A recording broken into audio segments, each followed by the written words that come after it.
संतप्त मानस शांत हों, जिनके गुणों के गान में बेबर्धमान महान जिन विचरे हमारे ध्यान। कल अपन ने ये विषय आरंभ किया था कि जैन दर्शन कहता है कि प्रत्येक आत्मा भगवान है। स्वभाव से तो प्रत्येक आत्मा भगवान है ही। यदि वो स्वयं को जाने, स्वयं को पहचाने और स्वयं में ही जम जाए, रम जाए, तो प्रगट रूप से पर्याय में भी भगवान बन सकता है।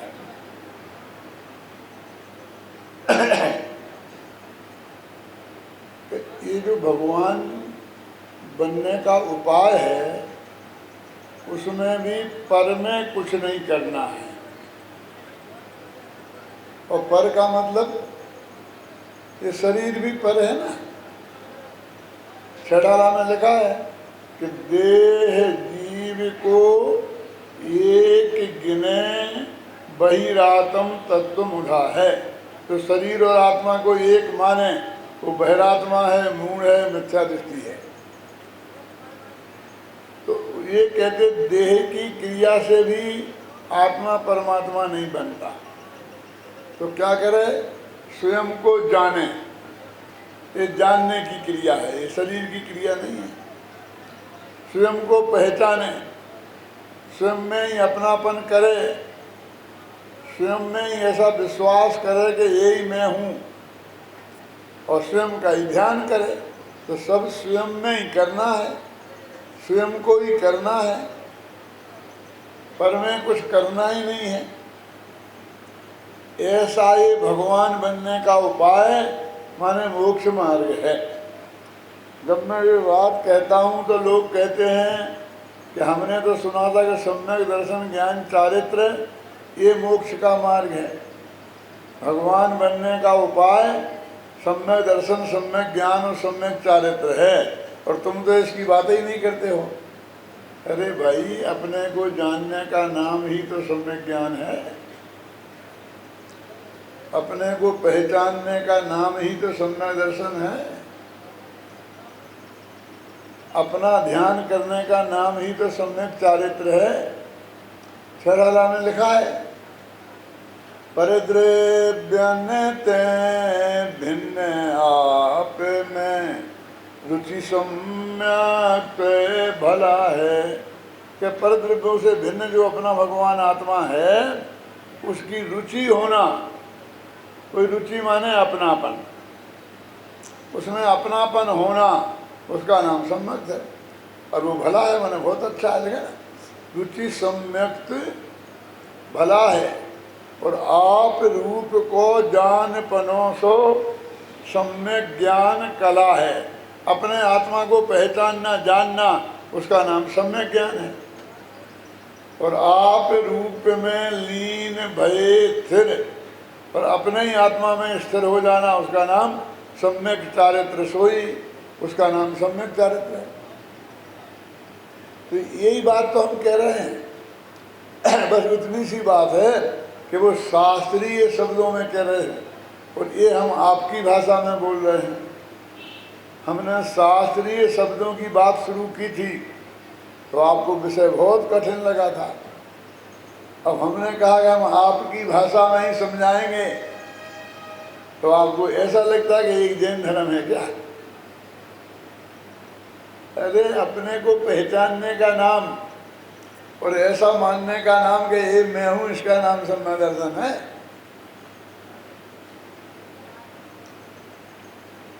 अपने आत्मा को जानने का नाम ही सम्यक ज्ञान है, और आत्मा का ध्यान करने का नाम ही सम्यक चारित्र है। वही बात यहाँ कही जा रही है रिक्शे वाले लड़के के माध्यम से। अब इतनी बात तो आपको याद होगी कि वो रिक्शे वालों के करोड़ों रुपया, और वो किसी दूसरे के बाप के नहीं थे, उसी के बाप के थे। उसी के बाप ने जमा कराए थे। बैंक में जमा है, अब वो बेचारा रिक्शा चला रहा है। क्यों? क्योंकि उसे पता नहीं है। पता भी चल गया तो भी रिक्शा चलाना नहीं छूटा, क्योंकि उसे उस बात पर विश्वास नहीं हुआ। अभी अपन ने इतनी बात की थी, आगे की बात अभी है, अब करेंगे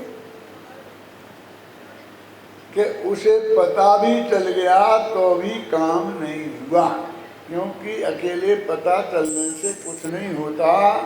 जब तक उस पर भरोसा नहीं हो, विश्वास नहीं हो, तब तक काम होता नहीं है।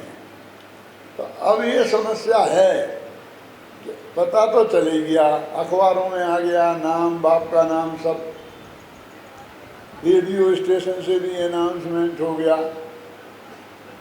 हिंदुस्तान में रेडियो स्टेशन को आकाशवाणी कहते हैं, इसलिए आकाशवाणी हुई। क्या? कि रमेश, बल्द, सुरेश के करोड़ों रुपया बैंक में जमा हैं, वो आए 7 दिन के भीतर ले जाए, अन्यथा लावारिस समझकर सरकारी खजाने में जमा करा दिए जाएंगे। ऐसे ही हमने समय सार पढ़ा और हमें पता चल गया कि आत्मा ही परमात्मा है, लेकिन काम नहीं हुआ। फिर दिव्य ध्वनि खिली, आकाशवाणी हुई, तीर्थंकर परमात्मा के समोषण में भी पहुंच गए और वहाँ भी सुना कि आत्मा ही परमात्मा है। तो यही सोचते रहे, ये तो आत्मा को परमात्मा बताया है, मैं आत्मा थोड़ी हूँ, मैं तो पंडित हुकुमचंद हूँ। पंडित हुकुमचंद को परमात्मा कहाँ बताया? समझ में आया ना? इस तरह केवली आगल रहेगो कोरो, केवली के पास पहुंच गया और कोरा का कोरा वापस आ गया। अभी उस रिक्शे वाले को करोड़ रुपया मिल सकते हैं और उसकी दरिद्रता दूर हो सकती है, कि अकेला उसे विश्वास होना चाहिए। अब विश्वास कैसे हो? ऐसे ये प्रत्येक आत्मा स्वयं भगवान है, इसे ये विश्वास होना चाहिए कि मैं स्वयं भगवान हूँ। यहाँ तो जो ये बात बताते हैं जो हम उनसे लड़ने को फिरते हैं कि हमसे और चाहे जो कुछ को भगवान मत कहना। क्यों भैया, क्यों नहीं कहना भगवान? कि आजकल भगवानों के दिन कुछ अच्छे नहीं चल रहे हैं। क्या मतलब? आचार्य रजनीश जब तक आचार्य थे, आचार्य माने प्रोफेसर, जबलपुर विश्वविद्यालय में फिलोसफी के प्रोफेसर थे वो, इसलिए लिखते थे आचार्य रजनीश। भाषण देते थे, लोगों ने समझा कि ये आचार्य हैं, जैनियों ने समझा कुंदकुंदाचार्य जैसे आचार्य हैं, हिंदुओं ने समझा शंकराचार्य जैसे आचार्य हैं, और आचार्यों की तो हमारे हृदय में बहुत महिमा है। तो सब लोग उन्हें आचार्यों जैसा सम्मान देने लगे। ये तो प्रोफेसर वाले आचार्य थे, समझे ना? ये तो मास्टर थे। उन्हें सोची कि दुनिया इतनी मूर्ख है, मैं नहीं समझता था कि मैंने आचार्य लिखना शुरू किया तो इनने मुझे आचार्य मान लिया। तो अपन भगवान बन जाओ ना।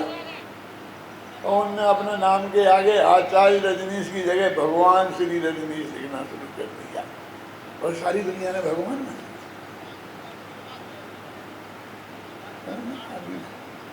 किया कुछ नहीं, आचरण वैसा ही का वैसा, जीवन वैसा ही का वैसा, कुछ फर्क नहीं, बस अकेला लिखना शुरू कर दिया और दुनिया ही भगवान मानने लग गई। अरे भाई, वो आचार्य, इसलिए भगवानों के दिन कुछ अच्छे नहीं चल रहे हैं। कि जब तक वे आचार्य थे तो इस हिंदुस्तान में भगवान जैसे पूजते थे, और जब वे भगवान बने तो हिंदुस्तान को रास नहीं आया, बम्बई छोड़ के पूना जाना पड़ा, फिर पूना भी छोड़ करके 7 समुंदर पार दुनिया में घूमते फिरे और अमेरिका पहुंच गए। और एक दिन ऐसी दुर्दशा हुई कि अमेरिका वालों ने अपने यहाँ से निकाला, और प्लेन में बैठे थे तो कोई देश उन्हें अपने देश में उतरने नहीं देना चाहता था। प्लेन ही में बैठे घूमो बेटा, कोई परमिशन नहीं देता था कि हमारे यहाँ आओ। क्यों? कि तुम जहाँ जाओगे आग लगाओगे। फिर क्या हुआ अंत में? होना क्या था? जान बची सो लाखों पाए और लौट के बुद्धू घर को आए। हिंदुस्तान में ही वापस आ गए। हिंदुस्तान में तो सब पछता है, लेकिन जरा वो भगवान नाम कुछ ज़्यादा ही बदनाम हो गया था, इसलिए उन्होंने नाम बदल के अपना नाम रख लिया ओशो। ओशो क्या होता है? जापानियों के भगवान को ओशो कहते हैं। तो उनने सोचा कि सबसे ज़्यादा पैसे वाला अभी जापान है, आँख का अंडा और गांठ का पूरा, अब अपन ओशो बन जाओ। तो उनने भगवान हटा के ओशो लिखना शुरू कर दिया। तो भैया तुम हमसे और चाहे जो कुछ कहना, लेकिन भगवान मत कहना, क्योंकि उनके दिन आज अच्छे नहीं चल रहे हैं। अरे भाई, उनके कहने में और हमारे कहने में फर्क है। वे तो कहते हैं कि हम भगवान हैं और तुम सब भगत, और हम तो ये कह रहे हैं कि हम सब भगवान हैं। अंतर है ना दोनों में। मैं आपसे एक बात पूछता हूँ, हिंदुस्तान में अभी किसका राज है? भारतीय जनता पार्टी का। अरे भाई, मैं ये नहीं पूछ रहा हूँ किस पार्टी का है, राज्य किसका है।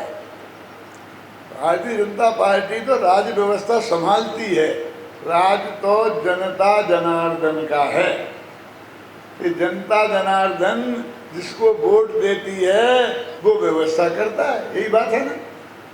तो जनता को जनार्दन कहा कि नहीं कहा? जनार्दन माने भगवान। जब इन राजनीतिक लोगों ने जनता को जनार्दन कहा तो तुमने ऐतराज नहीं किया, और हम तुम्हें भगवान कह रहे हैं तो तुम ऐतराज कर रहे हो।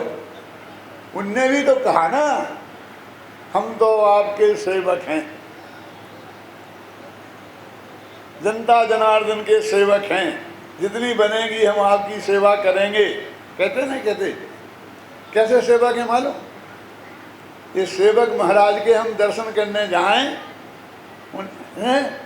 तो पुलिस हमें डंडे मार मार के भगा देती है। ऐसे सेवक हैं।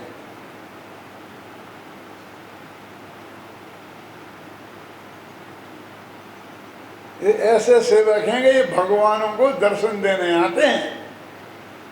भगवान माने जनता जनार्दन।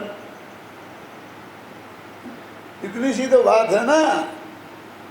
लेकिन हम तो ये कह रहे हैं कि तुम स्वयं भगवान हो, और रही सही कसर है तो पर्याय में तुम बन सकते हो, और इसके लिए तुम्हें कुछ और नहीं करना है। वो रिक्शे वाला है ना, उसे करोड़पति बनना है, ठीक है? करोड़पति बनना है। वो करोड़पति नहीं है। जिसके करोड़ों रुपया बैंक में जमा हो उसे बनना है। उसे तो सिर्फ जानना है कि मैं करोड़पति हूँ। समझ में आया अंतर? बनना नहीं है। बनना हो तो करोड़ रुपया कमाने पड़ेंगे। उसके तो बैंक में जमा है, उसे तो जानना है। 1 सेकंड का काम है, बस जान पता लग जाए और भरोसा हो जाए, बस हो गए करोड़पति। ऐसे ही हमें भगवान बनना नहीं है, घबराना नहीं है, ये जानना है कि मैं भगवान हूँ और इसका भरोसा करना है। बस कितना सरल काम है, यदि करना होता तो बहुत मुश्किल है।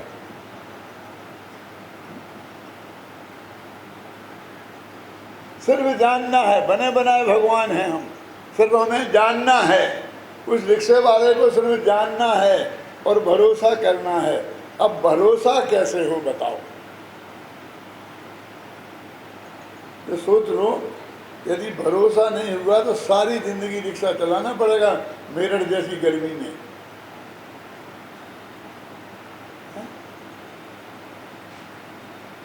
ऐसे ही यदि हमने अपने भगवान आत्मा को नहीं पहचाना, नहीं जाना, यानी सम्यक दर्शन और सम्यक ज्ञान नहीं हुआ, तो अनंत काल तक 4 गति और 84 लाख योनियों में भटकना पड़ेगा और अनंत दुख भोगने पड़ेंगे। ये समझ लो अच्छी तरीके से। अब अपना तो जो होगा सो होगा, देखा जाएगा। लेकिन आप कहो तो मैं रिक्शे वाले को करोड़पति बना सकता हूँ, उसे विश्वास दिला सकता हूँ। क्यों? क्योंकि ये कहानी मैंने बनाई है। तुम कहो जी ऐसा करूं, तुम कहो तो दुखांत बना दूं, तुम कहो तो सुखांत बना दूं। बोलो क्या करना? ये कह रहे हैं कि भाई साहब आप तो उसका कल्याण तो कर ही दो, हमारा तो जब होगा तो देखा जाएगा, होगा नहीं होगा, लेकिन रिक्शे वाले का तो कल्याण कर ही दो। तो सुनो, वो जो उसके पिता का दोस्त था, जिससे वो पिता मरते वक्त कह गया था कि मैं ये करा रहा हूँ बेटे के नाम FD, तो तुम जब मेरा बेटा 25 वर्ष का हो जाए तब उसे बता देना। तो उसने वो आकाशवाणी पर सुना, रमेश बल्द सुरेश के, क्या सुना? रमेश बल्द सुरेश के करोड़ों रुपया बैंक में जमा हैं, वो आए 7 दिन के भीतर ले जाए, अन्यथा लाभारे समझकर सरकारी खजाने में जमा करा दिए जाएंगे। तो उसने कहा अब बताने का समय आ गया। तो वो गया उस बच्चे के पास और बच्चा में रिक्शे पर बैठा था, आवाज लगा रहा था 5 रुपए में रेलवे स्टेशन। ये गया और इसने कहा बेटा तुम रिक्शा क्यों चलाते हो? कि चाचा क्या बात कर रहे हो, रिक्शा नहीं चलाएंगे तो भूखों मर जाएंगे, खाएंगे क्या? कि तुम्हें कहाँ रिक्शा चलाने की जरूरत है, तुम तो करोड़पति हो, तुम्हारे तो करोड़ों रुपया बैंक में जमा है। तो वो लड़का आंख में आंसू लाकर बोला चाचा तुमसे ऐसी उम्मीद नहीं थी। यदि छोकरे तो आके हमारी मजाक उड़ाते ही हैं रिक्शे वाले, अब हमको करोड़पति रिक्शा वाला कहने लग गए। रिक्शा वाला नहीं छूटा, करोड़पति लग गया। और तुम तो हमारे पिताजी की उम्र के हो, तुम भी हमारी ऐसी मजाक उड़ाओगे कि वे पैसा हमारे ही हैं, ऐसा हमने सोचा नहीं था।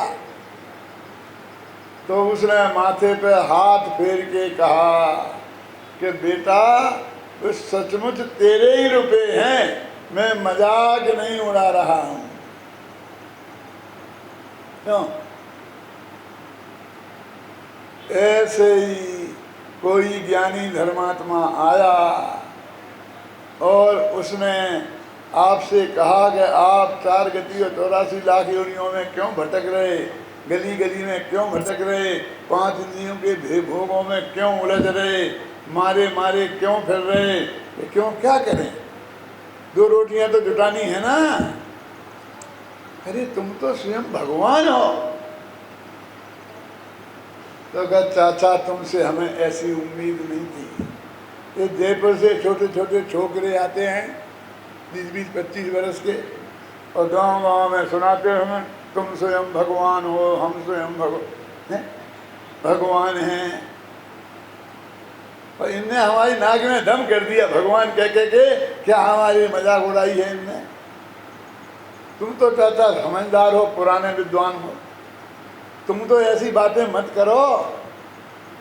तो उसने माथे पे हाथ फेर के कहा, बेटा ऐसी बात नहीं है, सचमुच तुम स्वयं भगवान हो। क्या ये कोई मजाक नहीं उड़ा रहे, हम तुमको ये सच्ची बात बता रहे हैं। उस लड़के को विश्वास नहीं हुआ तो उसने कहा, चाचा तुम कहते हो,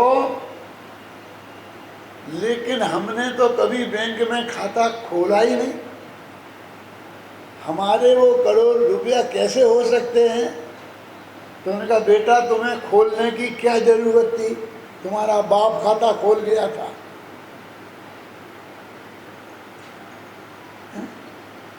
जब उनने माथे पे हाथ फेर के कहा कि तुम स्वयं भगवान हो,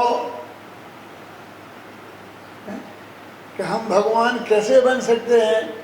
भगवान बनने के लिए तो कितने पापड़ बेलना पड़ते हैं। भगवान महावीर के कान में कहते हैं कीले ठोक दिए गए थे, हमारे श्वेतांबर भाई कहते हैं ना, हमारे कान में तो किसी ने एक तीली भी नहीं डाली माचिस की, हम कैसे भगवान बन गए? हमने ना व्रत किया ना उपवास किया, कितनी कितनी तपस्या करनी पड़ती है भगवान बनने के लिए, और हमने तो कुछ नहीं किया, हम कैसे भगवान बन गए? तो भैया तो तुम बनने वाले भगवान की बात नहीं है, तुम बने बनाए भगवान हो, तुम करोड़पति होने की बात नहीं है। हम तुम्हें ऐसा धंधा नहीं बताएंगे कि जो तुम करोगे जो करोड़पति बन जाओगे, हम तो बता रहे कि तुम्हारे करोड़ रुपया बैंक में जमा हैं, वो तुम्हारे ही हैं, किसी दूसरे के नहीं। थोड़ा थोड़ा विश्वास जगा। किसको? उस रिक्शे वाले को। तब वो बोला, चाचा तुम्हें पता था? कि हाँ हमें पता था, हम रिक्शा चलाते रहे, भूखों मरते रहे, और तुम्हें पता था कि हमारे करोड़ों रुपया बैंक में जमा हैं, और तुमने आज तक हमें नहीं बताया। जवाब देना पड़ेगा इसका। उसे जरा भरोसा हुआ कि मैं करोड़पति हूं, तो करोड़पतियों के लक्षण प्रकट होने लग गए, जवाब मांगने लग गया वो कि जवाब देना पड़ेगा कि तुमने क्यों नहीं बताया।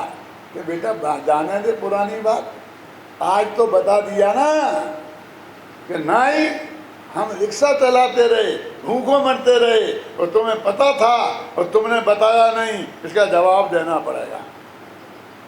कि तेरा बाप मना कर गया था। हैं? बाप मना कर गया था, क्यों? ऐसे बाप को मैं बाप नहीं मानता। अब पक्का करोड़पति बन गया। जो बाप को बाप माने वो कैसा करोड़पति है? घबराना नहीं, ये मेरठ की बात नहीं है, बंबई की है। बंबई में कहता हूं मेरठ की है। सुनो, मैं बंबई में जाता हूं तो सैकड़ों करोड़पतियों की चांदी की थाली में मैंने भोजन किए हैं, चाहे वो काठियावाड़ी हों और चाहे वो मारवाड़ी हों, सबकी एक ही कहानी है, और जो कहानी वो मुझे सुनाते हैं। आपको तो मैं आपको सुना दूं कि रिक्शे वाले का क्या होगा, वो भी सुनाऊंगा। ये तो 1 मिनट की कहानी है, सुननी है ना, बम्बैया फिल्मों जैसी। बम्बैया फिल्मों जैसी कैसी? 2 लड़का और 1 लड़की, धमाधम धमाधम धमाधम, 1 लड़का बरबरा गया, दोनों की शादी हो गई, खत्म फिल्म। अथवा 2 लड़की 1 लड़का, धमाधम। हजारों फिल्में देख लेना बेटा, सब एक सी ही मिलेंगी और कुछ नहीं है इनके पास, समझे ना? उनकी भी एक सी कहानी है सेठियों की, चाहे मारवाड़ी हो चाहे काठियावाड़ी। वो क्या कहानी है कि पंडित जी जब हम अपने काठियावाड़ से आए थे, कि मारवाड़ से आए थे, तब लोटा डोर लेके आए थे, बाप ने पूरे किराए के पैसा भी नहीं दिए थे।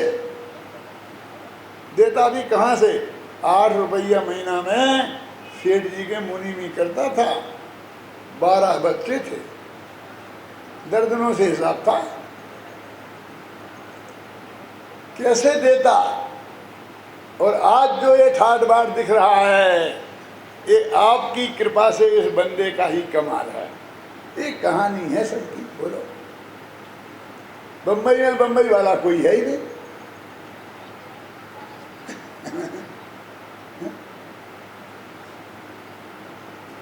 मैं उनसे कहता हूं, भाई साहब तुम्हें अपनी जितनी प्रशंसा करना हो कर लो, लेकिन सगे बाप को गालियां क्यों देते हो? तो कहाँ गाली दी? कि उन्हें कंगाल बता रहे ना, तो कंगाल गाली नहीं है। यदि कंगाली गाली नहीं है तो करोड़पति होना प्रशंसा भी नहीं है। यदि करोड़पति होना प्रशंसा की बात है तो कंगाली गाली भी है। पर क्या करें, उनकी मजबूरी है। यदि वो ये बात नहीं बताएं हमें क्या कि सारी कमाई हमारी ही है, तो ये कैसे पता चलेगा कि ये जो जोड़ा है ना, क्या है बोली भैया, ऐसे क्या अपने शास्त्र की भाषा में क्या कहते हैं? कहाँ तक पढ़ लिए तुमने बाल बोझ पाठ माना है? पापों वाला पाठ पढ़ लिया? अभी नहीं आया ना शांति जी? पापों वाला नहीं पढ़ा है अभी। उसमें एक परिग्रह नाम का पाप है। तो ये जो सब चीजें हैं, ये क्या है? ये मकान, स्त्री, पुत्र, ये सब रुपया पैसा, इन सब का एक नाम क्या है? परिग्रह। और वो पुण्य है कि धर्म? पाप है। यानी जो ये पाप मैंने इकट्ठा किया, जिसे आप धन बोलते हो ना, मैं से क्या बोलता हूँ? ये जो पाप इकट्ठा किया, इसमें मेरे बाप की कोई गलती नहीं है, पूरी गलती मेरी ही है। ये कैसे पता लगेगा इस दुनिया को? एक पैसा नहीं दिया था बाप ने। पैसा माने परिग्रह, परिग्रह माने पाप। क्या किया था बाप ने? क्या गलती की थी? तुझे पाप में नहीं डाला तो कौन सी गलती की? ऐसे ही यहाँ कह रहे कि उस लड़के को थोड़ा थोड़ा विश्वास हुआ तो उसे अकड़ आ गई। अकड़ के बात करने लगा कि तुम बताओ, तुमने क्यों नहीं बताया आज तक। ऐसे ही जब वो ज्ञानी धर्मात्मा बता रहा था कि सभी आत्मा परमात्मा हैं, कोई छोटा नहीं, कोई बड़ा नहीं, सभी समान हैं, ख्याल में आया ना? तो ये सामने वाला उसका विरोध करता था कि आज तक ये बात यदि सही थी तो किसी ने हमें क्यों नहीं बताई?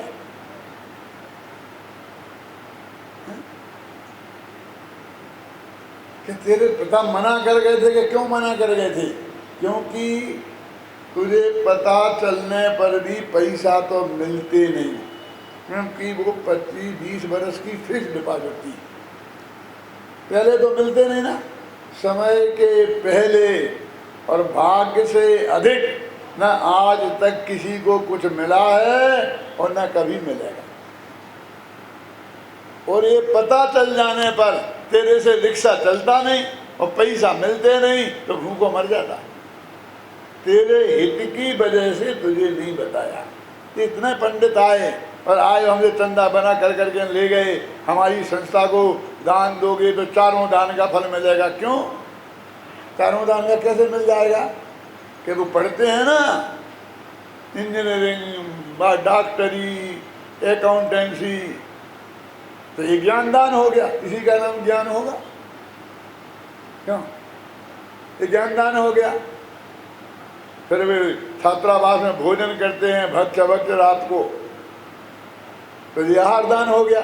इसी का नाम आहार दान होगा कि मुनिराजों को नवदा भक्ति पूर्वक आहार, शुद्ध सात्विक आहार देना, ये आहार दान है ना। फिर वे हमारी एक बाहुबली व्यायामशाला है। बाहुबलियों को हमने पहलवानों का प्रतिनिधि बना दिया। व्यायामशाला का नाम रखेंगे तो बाहुबली नक्की।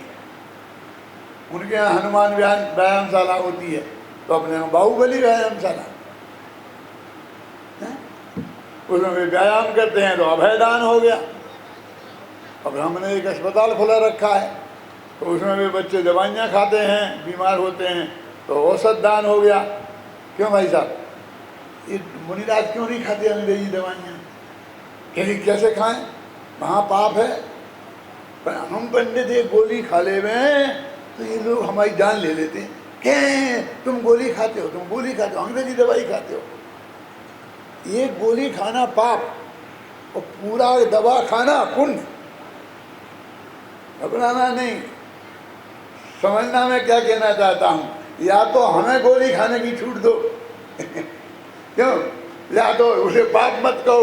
यदि वो पाप है सुमत प्रकाश जी हैं, तो ये पूरा दवा खाना, हजारों गोलियां हिंसा से बनती हैं, कैसी हैं, मांस मदिरा से बनी हुई हैं, इसका कोई ठिकाना ही नहीं। ये 4 दान है, आए और हमें दानों की परिभाषा बताकर चंदा लेके चले गए। ये किसी ने नहीं बताया कि तुम स्वयं भगवान हो। क्यों नहीं बताया? ये उन्हें ही पता नहीं होगा। तो पता होता तो तुम्हें बताने से तुम क्या देते? नहीं बताया। अब आज हम बता रहे हैं ना कि नहीं, आज तक किसी ने क्यों नहीं बताया। देखो, समय के पहले और भाग्य से अधिक किसी को कुछ नहीं मिलता, इसलिए नहीं मिला, तुम्हारा समय नहीं आया था। अब आ गया है, अब आज हम बता रहे तो तुम आज माने ही लोगे, इसकी गारंटी है? कुछ लोग ऐसे भी होंगे यहाँ जो अभी उठ के बाहर जाएंगे और कहेंगे कि हमने तो सुना था कि एक पंडित आया है, लेकिन ये हमने तो पंडित ही बुलाया था, लेकिन ये भगवान कहाँ से आ गया?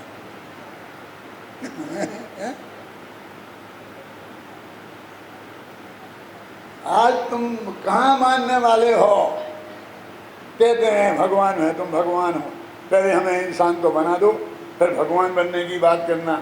मैंने कहा भैया, हम तो मेरठ में इंसान रहते हैं, यही समझ के आए,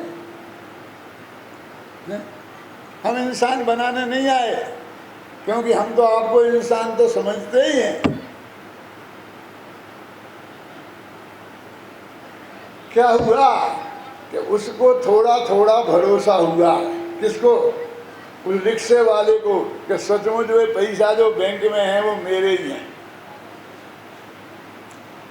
अब उससे रिक्शा नहीं चलेगा। वो रिक्शे पे ही तो बैठा था, ये बातचीत वहीं हो रही थी, इतने में एक सवारी आई। ए रिक्शे वाले, चल स्टेशन चल। पहले बोलता था ना कि नहीं बाबूजी, नहीं जाना हो तो नहीं, आवाज में फर्क आ गया। करोड़पति हो गए ना, कि नहीं जल्दी चल, गाड़ी निकल जाएगी, 2 रुपये की जगह 5 रुपये लेना। कह दिया है कि नहीं जाना। अरे क्या हो गया? अब वो सीधे मुँह बात ही नहीं करेगा, क्योंकि करोड़पति लोग सीधे मुँह बात कहाँ करते हैं? सीधे मुँह बात करें तो वे करोड़पति कैसे?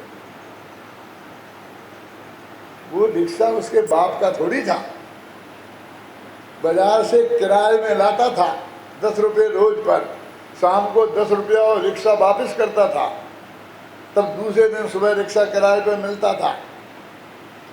अब मैं आप पूछता हूँ कि आज वो रिक्शा जमा कराने जाएगा, आज के 10 रुपया देने जाएगा, और जब कभी नहीं जा पाता था तो सेठ जी खटिया खड़ी कर देते थे, सारे मोहल्ले वाले के सामने इज्जत खराब कर देते थे। नहीं जाएगा ना, वहीं छोड़ के रिक्शा घर चला गया। तो अब सेठ जी तो जाएंगे ना पैसा लेने, अपने 10 रुपया और रिक्शा लेने आएंगे? आएंगे? नहीं आएंगे। आएंगे सेठ जी, लेकिन रिक्शा लेने नहीं, अपनी लड़की का रिश्ता लेके आएंगे, जिसके 10 करोड़ रुपया बैंक में जमा हैं, उसे कौन जमाई नहीं बनाना चाहेगा? माने जगत भी उसकी इज्जत करने लगता है। मालूम पड़ जाए दुनिया को कि ये पैसे वाला हो गया है, तो जगत भी है? तो परसा से परशुराम जी हो जाता है। कहते संपत्ति तेरे 3 नाम, परसा, परशु, परशुराम। समझ गए ना? समाज भी इज्जत करने लगता है। ऐसे ही जिन्हें आत्मज्ञान होता है उन आत्मज्ञानियों का समाज भी सम्मान करने लगता है। लेकिन भाई साहब, अभी कुर्ता बोई फटा पुराना है, अभी मकान बोई है जो 10 साल से पुताई नहीं हुई, जिसकी एक कोना टूट गया है। क्यों? क्योंकि श्रद्धा और ज्ञान से मकान और कुर्ता नहीं बदलते। कुर्ता और मकान बदलने के लिए नगद नारायण चाहिए, और जब वो बैंक में से पैसा निकलेंगे और हाथ में आएंगे तब बदलेगा। यानी जीवन में चारित्र आएगा तब जीवन बदलेगा, अकेले श्रद्धा और ज्ञान से नहीं बदल जाएगा। सम्यक दृष्टियों का भी आचरण तो कभी कभी मिथ्या दृष्टियों जैसा दिखता है। 7,000 वर्ष को लड़ने के लिए निकल गए चक्रवर्ती जी, और रोज ना 2 शादियां हो रही हैं साहब की, 2 बच्चे हो रहे हैं। मालूम आपको, भरत चक्रवर्ती जब लड़ने गए थे तो 7,000 वर्ष को 96,000 शादियां उसी पीरियड में गई, और हजारों बच्चे भी पैदा हुए हैं? तो इसलिए कहते हैं वो चारित्र जब तक जीवन में नहीं आएगा तब तक सच्ची सुख शांति पूरी प्राप्त होगी नहीं। श्रद्धा और ज्ञान तो चाहिए ही, क्योंकि उनके बिना तो सम्यक चारित्र होता ही नहीं। लेकिन उसको नगद नारायण भी हाथ में आना चाहिए। लेकिन इतना आसान नहीं है कि एक रिक्शे वाला बैंक में चला जाए और ये कहे मेरे 10 करोड़ जमा हैं और मुझे दे दो। मिल जाएंगे भैया? क्या होगा बोलो? मेरठ में क्या होगा? बैंक वाले कहेंगे तुम ही रमेश बल्द सुरेश है, व्हाट इज द प्रूफ? इसका प्रूफ लाओ। वो क्या लाए, कहाँ से लाए? ना उसका नाम म्यूनिसपैलिटी में है, मुझे पता ही नहीं बाप ने लिखाया था कि नहीं लिखाया था, ना वो स्कूल गया, ना उनके पास मार्कशीट है। कहाँ से लाए कि वो सुरेश बल्द रमेश नहीं? इतना आसान नहीं है। रिक्शा वाला बैंक से करोड़ों रुपए निकाल लाए, हिंदुस्तान में इतना आसान नहीं है। हर्षद मेहता कितना ही निकाल ले जाए, वो एक जुदी बात है, समझ गई ना? रिक्शे वाला को नहीं मिल सकता। ऐसे ही भैया हम श्रद्धा ज्ञान से तुम्हारा जीवन नहीं बदलेगा। जीवन बदलने के लिए चारित्र चाहिए। बहुत से लोग कहते हैं आप चारित्र की तो बात ही नहीं करते हो, अब नाम लिया है 5 दिन में, क्यों? अरे भाई, हम तो चारित्र का ही उपदेश देते हैं। कल मैंने आपसे कहा था ना कि आपने रामायण देखी है टीवी पर? देखी थी ना? क्या नाम है? राम का पाठ किसने किया था? अरुण गोविल, सबको पता है। अरुण गोविल पहले न मालूम क्या क्या पीता था और क्या क्या खाता था। जब उसने राम का पाठ किया तो सारा देश उसे राम राम के रूप में जानने लग गया। अब बेचारे को होटल में बैठकर चाय पीना मुश्किल, क्योंकि वहाँ चाय पीने बैठे तो 10 आदमी देखो राम चाय पिया, राम चाय पिया, मुश्किल हो गया। एक आदमी नकली राम बना, उसका आचरण सुधर गया, ख्याल में आई ना? तो जो असली राम होगा उसका क्या कहना?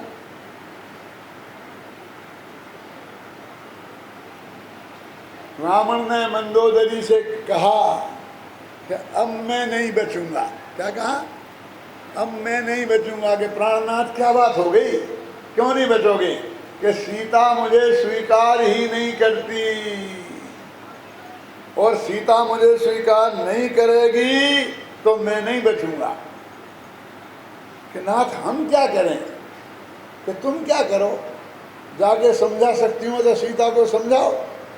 बेचारी मंदोदरी गई, कितना बढ़िया काम मिला था पट्टरानी जी को। क्यों? कि दूसरे के पति को समझाए, दूसरे की पत्नी को समझाए कि वो मेरे पति को स्वीकार कर ले। ऐसा काम किसी आपको मिलेगा तो आप करेंगी? क्या बात करते हो? कह के तो देखें, घर से नहीं निकाल दिया तो मेरा नाम नहीं। वो गया जमाना। क्यों? गई बेचारी मंदोदरी, बहुत समझाया लेकिन समझने का सवाल ही क्या था। लौट के वापस आ गई कि प्राणनाथ वो तो नहीं मानती, कि नहीं मानती, कि हाँ नहीं मानती, कि नहीं मानती तो अब मैं नहीं बचूंगा। तो मंदोदरी बोली कि एक उपाय है, जल्दी बोल, जल्दी जल्दी बोल, कि आप तो बहुरूपिया हो, सीता का हरण करने गए थे तब भी हरण बन के गए थे, भेष बदल के गए थे ना। तुम भेष बदल के जाओ और राम का भेष बना के जाओ तो वहां जाके सीता तुम्हें स्वीकार कर लेगी, तुम्हारा काम हो जाएगा। पत्नी बता रही पति को ये उपाय है। तो वो बोला कि ये तो मैं कर चुका। कि क्या कहा? तुम राम का भेष बना के गए और फिर भी सीता ने स्वीकार नहीं किया? कि नहीं नहीं ऐसी बात नहीं है। तो क्या हुआ कि जब मैंने राम का भेष बनाया तो मेरे मन में से परस्त्री सेवन का भाव ही गायब हो गया। रावण जैसा पापी नकली राम बने धोखा देने के लिए, तो भी उसके मन में पाप नहीं रहता है। तो हम ये समझें कि मैं स्वयं भगवान हूँ और हमारे मन में पाप रहेगा? नहीं रहेगा। एक दफे हम समझें तो अपने राजीव गांधी थे ना प्रधानमंत्री, जो प्लेन चलाते चलाते देश को चलाने लग गए थे। वे क्या पहनते थे मालूम आपको? चूड़ी पदार पजामा जैसा पैंट, बिल्कुल गैसकरी गांधी का, और ऐसे कपड़े अप टू डेट, बाजार में खड़े खड़े चाट खाते थे। अम्मा कितना ही समझाए कि बेटा तू प्रधानमंत्री का बेटा है, तुझको ऐसे बाजार में खड़े खड़े खाना नहीं खाना चाहिए, ऐसे कपड़े नहीं पहनना चाहिए, थोड़े ज़रा सभ्य कपड़े पहन। मानेगा? नहीं मानेगा। अच्छे से अच्छा पंडित रखे। क्यों? कमल जी आपको रख ले तो आप तो समझा देंगे? नहीं मानेगा। तो राजीव गांधी को कोई नहीं समझा सकता था। अरे आपके घर घर में राजीव गांधी बैठे हैं ना, उन्हें समझा दो तुम, हम जब जाने उनके माथे पर टोपी रखवा दो, लाओ ले जाओ। नहीं रखवा सकते उनके माथे पर टोपी। अरे तुम क्या रखवाओगे, तुम्हारे ही माथे पर नहीं है।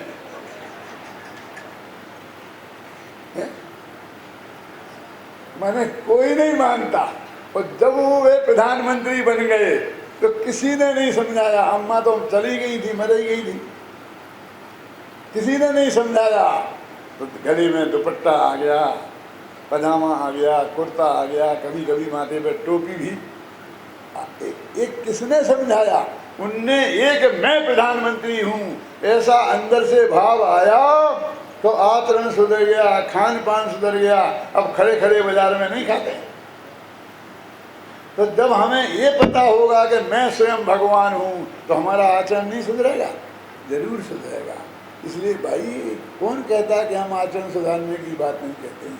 हम जब कहते हैं कि तुम ये मानो कि मैं स्वयं भगवान हूँ तो गारंटी से खोटा आचरण तुमसे होगा ही नहीं। अब रिक्शे वाले से खोटा आचरण नहीं होगा, और गरीबी की दृष्टि से रिक्शा चलाना ही खोटा आचरण है। अब वो नहीं होगा, उससे छूट जाएगा।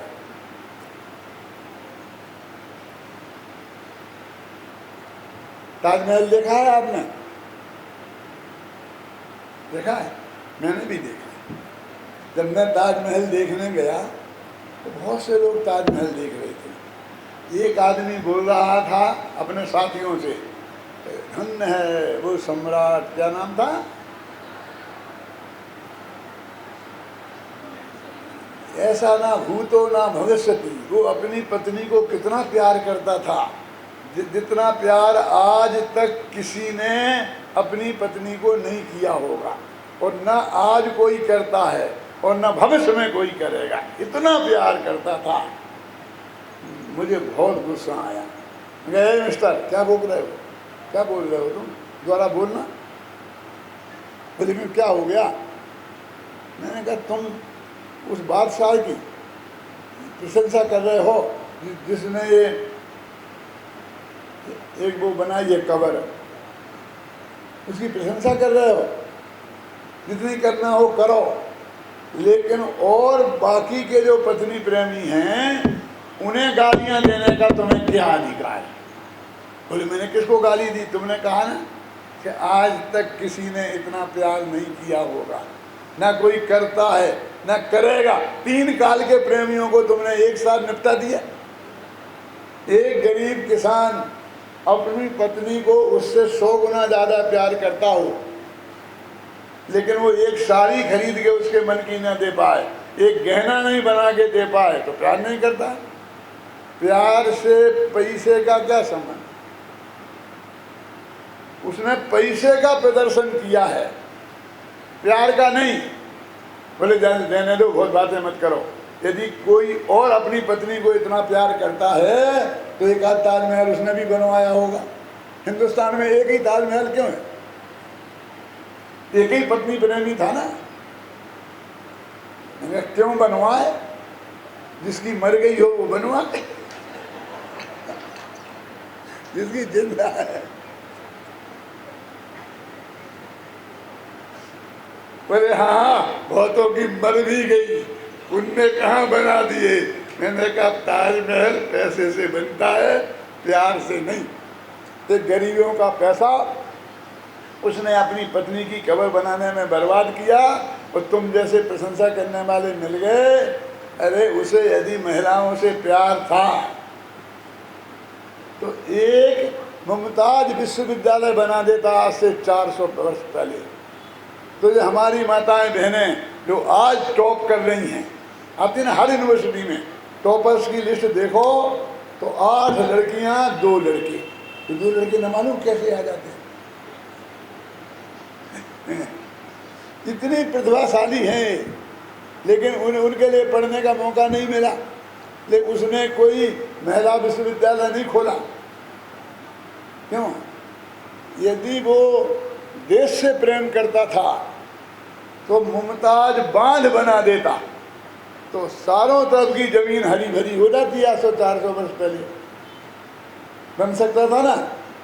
और बहुत धर्मात्मा था तो एक मस्जिद बना देता, और मस्जिद का नाम रखता मुमताज मस्जिद।